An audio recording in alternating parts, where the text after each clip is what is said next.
Assalomu alaykum hurmatli televizor ko'ruvchilar. Dunyo Uyg'ur qurultayi to'g'ri televiziyasi kundalik xabarlar programmasiga xush keldinglar.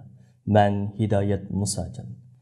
Aziz ko'ruvchilar, tuvanda diqqatinglar bugungi xabarlar programmamizning tafsilotida bo'lsin. Amerika Demokratiyani ilgari surish fondi NED'ning iqtisodiy yordami va Dunyo Uyg'ur qurultayining uyushtirishi bilan 25 mart kuni kechda Turkiyaning Bursa shahridagi Ramada mehmonxonasida boshlangan Uyg'ur yoshlarni tarbiyalash kursi 27 mart kuni muvaffaqiyatli oxirlashdi. Kursga asosida Turkiya, O'rta Osiyo va Yevropa ellaridan bo'lib 43 nafar Uyg'ur yosh ishtirok qildi. Mazkur kursning 25 mart kechda o'tkazilgan ochilish murosimiga kursatlarimizdan sirt yana Dunyo Uyg'ur qurultayi vaqfining o'rinlashtirish bilan maxsus avtobusda Istanbuldan kelgan Sharq Turkistonlik qarindoshlarimiz, Bursa Osmon G'oziy rayonlik hukumatning boshliqlari va parlament a'zolari, Bursa Ulug'dog universitetining mas'ullaridan bo'lib 100 dan ortiq kishi qatnashdi. Kursning ochilish murosimi Turkiya va Sharq Turkistonning istiqlol marshi bilan boshlandi. Navbatda Amerikada xizmat ziyoratida bo'layotgan Dunyo Uyg'ur qurultayining raisi Dolqin Aysa apandim kursning ochilish murosimiga sin orqali qatnashib qolgan so'zida, bu navbatli yoshlarni tarbiyalash kursini moddiy va ma'naviy jihatdan qo'llab-quvvatlagan Bursa Osmon G'oziy rayonlik hukumatga va Bursa Ulug'dog universitetiga alohida rahmat aytish bilan birga, mustabid Xitoy hokimiyatining Sharq Turkistonda Uyg'urlarni asos qilgan xalqlarga yurgizayotgan irqiy qirg'inchiligi va insoniyatga qarshi jinoyatlarining hozir ham jiddiy davom qilayotganligini, hozirgacha Uyg'ur irqiy qirg'inchiligi Amerika boshliqlariga 9 g'arb davlati tarafidan rasmiy yo'sinda qabul qilingan bo'lsa-mu, afsuski turk islom ellarining hammasining degudek Uyg'ur irqiy qirg'inchiligiga qarata sukut qilish va ko'masga selilish pozitsiyasida bo'lib kelganligini, buning Sharq Turkiston xalqini cho'nqur darajada ranjitganligini ifoda qildi.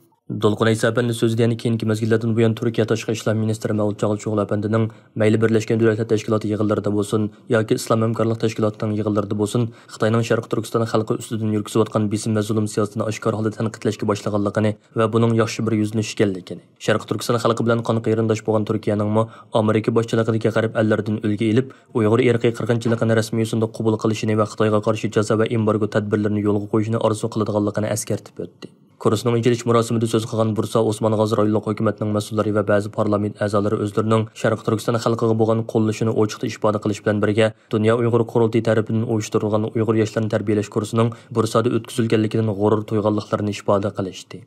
Ochilish murosimida Dunyo Uyg'ur qurultayining muavin raisi Parat Yo'ronqash, Dunyo Uyg'ur qurultayi vaqfining raisi Abdurashid Abdulhamid, Qurultay yoshlar komitetining mudiri Erkin Zudun va muavin mudiri Abduqodir Abdukarim qatorliqlar tomonidan bu navbatli kursning o'tkazilishiga moddiy va ma'naviy jihatdan yordam bergan Bursa Osmon G'oziy rayonlik hukumatining mas'ullari va ba'zi parlament a'zolariga qurultay nomidan sharafnoma taqdim qilindi. Dunyo Uyg'ur qurultayi vaqfining raisi Abdurashid Abdulhamid apandi ochilish murosimida qilgan so'zida, Dunyo Uyg'ur qurultayi va uning xalqaro siyosiy sahnalarda elib berayotgan faoliyatlari haqida qisqacha izohat va tushuncha berib o'tdi. Ataydan Istanbuldan kelib kursning ochilish murosimiga qatnashib kursatlarimizga madad bergan Sharq Turkistonlik qarindoshlarimizga qurultay raisi Dolqin Aysa apandim nomidan alohida minnatdorlik bildirdi.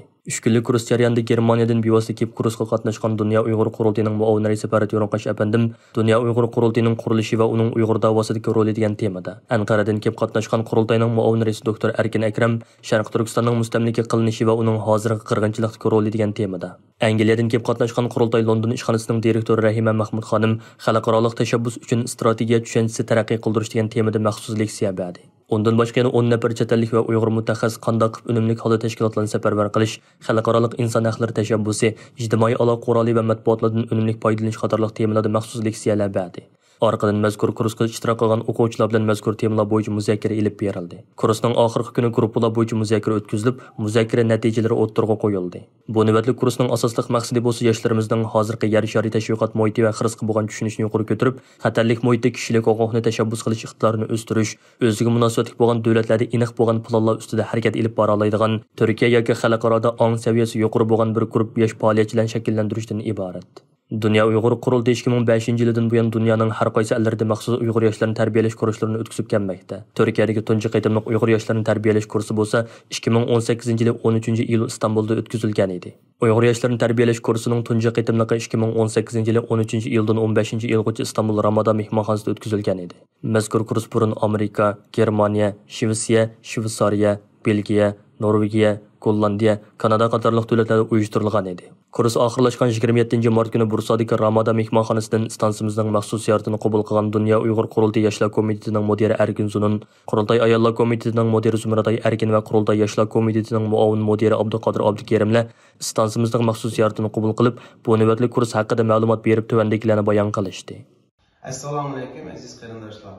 Bugun 25 martdan 27 martgacha Turkiyaning Bursa shahrida ötküzülgen Dünya Uygur Kurultayı'nın Yaşlar Komitesi'nin ve Dünya Uygur Kurultayı'nın Ayallar Komitesi'nin birlikte ötküzülgen Uygur Yaşlarını Terbiyeleş Kursu muvaffakiyetlik bilen ahırlaştı. Bu faaliyetke, bu kursumuzga 43 okuvchi bevosita qatnashdi ve 7'si to'g'ri orqali qatnashdi. Bu qatnashuvchilar asosan Turkiyadan ve Avrupa'nın Germaniyadan ve Angliya'dan geldi ve Orta Asya'dan qarindoshlarimiz geldi. Bu kursumuzdan 25 staj cuma günü geçirişi var. Bursa şehrindeki her qaysi teşkilatlarının reisleri qatnashdi ve şehirli hükümetin başlıkları, nahiye hükümetin başlıkları qatnashdi. İktidar Partisi'nin milletvekilleri olsun ve Bursa'nın aldığı kelgen isimleri yani Şərq Türkistan davasına köngül bölgen, Şərq Türkistan davasına sahiplengen kişiler qatnaşkan bulup bu kursның açılışı dağılıb ahırlaştı. Ve bu kurs qatnaşkan okuvchilarni Bursa şehrinin Osman Gazi nahiye hükümeti alaylı kütüverip bu ballarını mihman kılıp bu ballarını alaylı haber aldı. Bu 2 günlük terbiyeleş kursunun kurs jarayonida bizning yeni yerlerden kelib o'qituvchilarni bu o'quvchilarga o'zlarining bilgan shu lobbichilik qilgan jarayonda o'rgangan o'zlarining o'rgangan nimasidan foydalanib o'quvchilarga bular bilan o'rtoqlashib qildi. Masalan, bizning Angliyadan necha o'qituvchilar keldi. Masalan, bizning Rahimamiz Angliyadan Ataydan kelib, shu qandoq strategiya shaklda bir kompaniyani ilib mengolishni shu o'qituvchilar bilan o'rtoqlashdi. Undan keyin Luke de Polford bizning Angliyadagi maslahatchimiz ve parlament işleriga mas'ul hem shu Interparliamentary Alliance on China'ni koordinator qildigan muhim bir bizning muhim bir adamimiz u kelib shu qandoq qilsa shu parlament bo'lamdi yoki boshqa yerlarda bo'lamdi shu tunishlarni ko'paytirishga ko'paytkil bo'ldi ham shu faoliyat lobbichilikni qanday şekilde kısa en yaxşı buldu. Şularni öğretti. Andan keyin mesela Yahudi teşkilatının birisi kelib, şu başka shu dindagi yoki boshqa jamiyatdagilarni qo'zg'alaysizlar deb shuni o'rgatdi.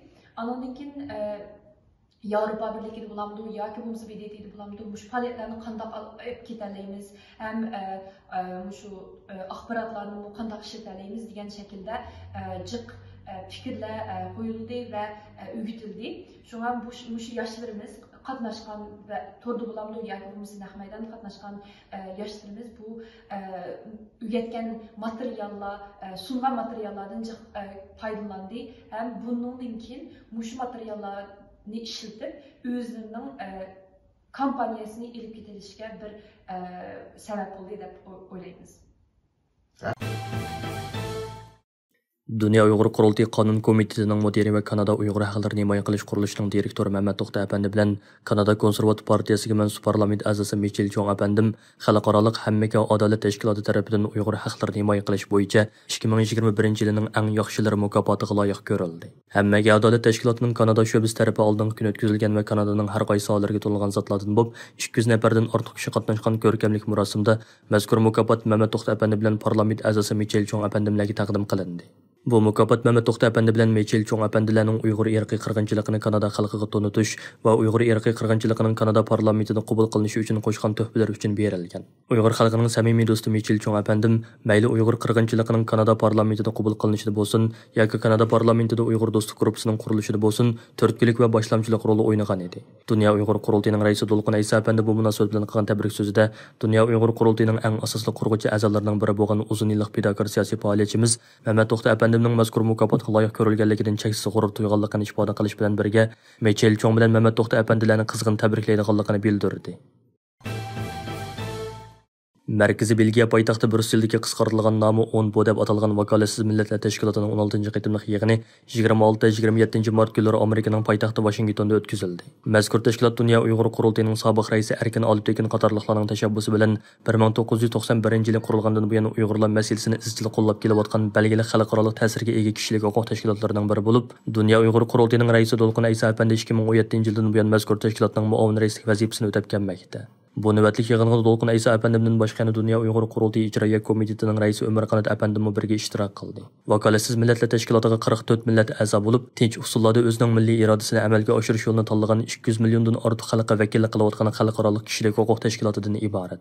To'lqin Aysa apandining bildirishicha, u mazkur yig'inda Uyg'urlarning navbatdagi ahvolini tunishtirgan va Uyg'urlarning masalasini hal qilish uchun 20 turli talablarni o'ttirg'a qo'ygan. Uning o'ttirg'a qo'ygan talablari yangidan saylab chiqilgan rahbarlik qatlami tomonidan qabul qilingan. Xitoyning Yer shari vaqti gazeti 2020-yili vakolatsiz millatlar tashkilotini bo'lgunchilarning xalqarodagi eng cho'ng bosi deb maxsus maqola e'lon qilgan.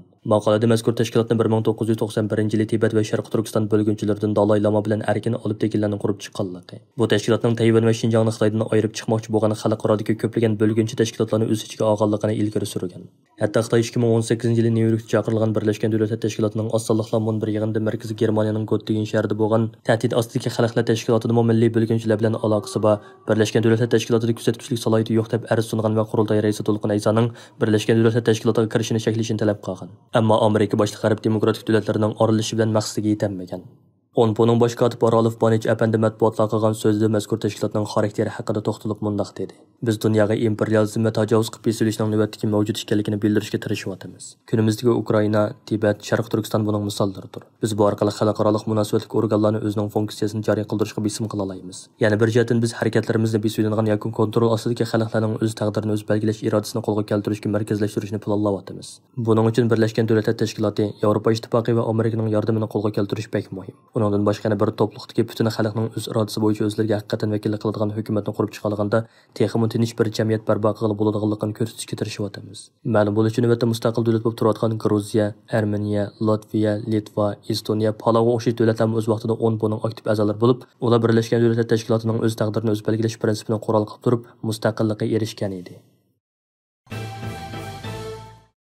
Vaqt gezitining 25 mart e'lon qilgan Arab dunyosidagi davlatlar Xitoyning Uyg'urlarni bostirishiga sukut qilib qolmasdan, balki Xitoyning jinoyatiga sherik bo'layotdi sarlaviylik maqolasida Arab davlatlari bilan Xitoyning munosabatining qo'yilishining mujoratdagi Uyg'urlarni qorga ilingan nishonga aylantirib qo'yganligini ta'kidlagan.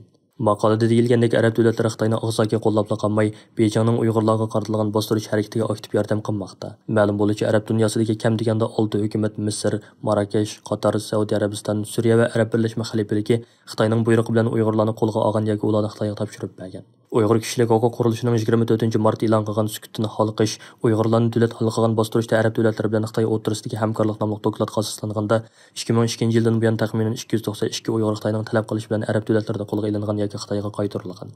Vaqt gezitida e'lon qilingan maqolada Xitoy davlat raisi Shi Jinping 2014-yili terrorlikqa qarshi turish urushini yo'lga qo'ygandan buyon Xitoyning muhojiratga Uyg'urlarga qaratgan bostirishlari zo'r darajada kengaygan. Xalqaro axborot vositalarida Saudiya Arabistoni Hamdullah Vali va Nurmamat Ro'za ismli ikki Uyg'ur erni Xitoyga topshirib berishni plan qilayotganligi ilgari surilgan bo'lib, Xalqaro kechirim tashkiloti 23 mart kuni Saudiya Arabistonni bu planni to'xtatishga chaqirgan. Undan boshqa Uyg'ur kompyuter mutaxassisi Idris Hasan o'tgan yil 19-iyul kuni Marokashga borganda Xitoyning tutish buyrug'i bilan Interpol xalqaro soqchi tashkiloti tomonidan chiqarilgan qizil uqtirishga binoan Marokash hukumati uni tutqun qilgan. Kishilik huquqni kuzatish tashkilotining 2017-yildagi dokladiga asoslanganda 2017-yil 7-oyning 3-kunidan boshlab doirlar Misrda yashaydigan kam deganda 62 Uyg'urni qo'lga olgan. Bularning qanchasining qaytarilganligi aniq emas. Ammo Xitoyga qaytarilganlarning orasidagi 2 Uyg'ur o'quvchining so'roq jarayonida qazo qilganligi oshkorlangan. Uyg'urlar uchun hatto haj qilishmi xatarlik bo'lgan. Xitoy musulmonlar uchun muqaddas bo'lgan haj faoliyatini Uyg'urlarni tutishning to'siqiga aylantirgan. Maqolada aytilishicha, Turkiya va Saudiya Arabistonda qonunli o'ltiraqlashgan Osmon Ahmad to'xta 2018-yili haj qilish jarayonida qo'lga ilingan va Xitoyga qaytarilgan. Norvegiyada turishliq Umar Ro'zining onasi Xitoy soqchilari tomonidan haj kelib kelingan va onasi har kuni Umarga 3 qitim telefon qilib, uni o'ziga qo'shilishni talab qilgan. Mushuning o'xshash Beijing bilan Arab dunyosining davlat xalqiga texnik bog'lanishi Uyg'urlarning Xitoyga qaytilish xavfini texnik kuchaytirayotgan. Hurmatli ko'ruvchilar, yuqorida Dunyo Uyg'ur qurultayi to'g'ri televiziyasi kundalik xabarlar programmasini diqqatingizga sundiq. Keyin qitimliq programmamizni ko'rishaylik. Ko'rishchaman bo'lgaysizlar. Xayr xo'sh.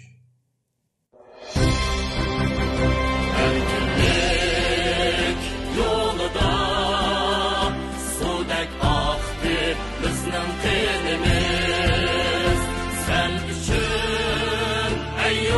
Amin.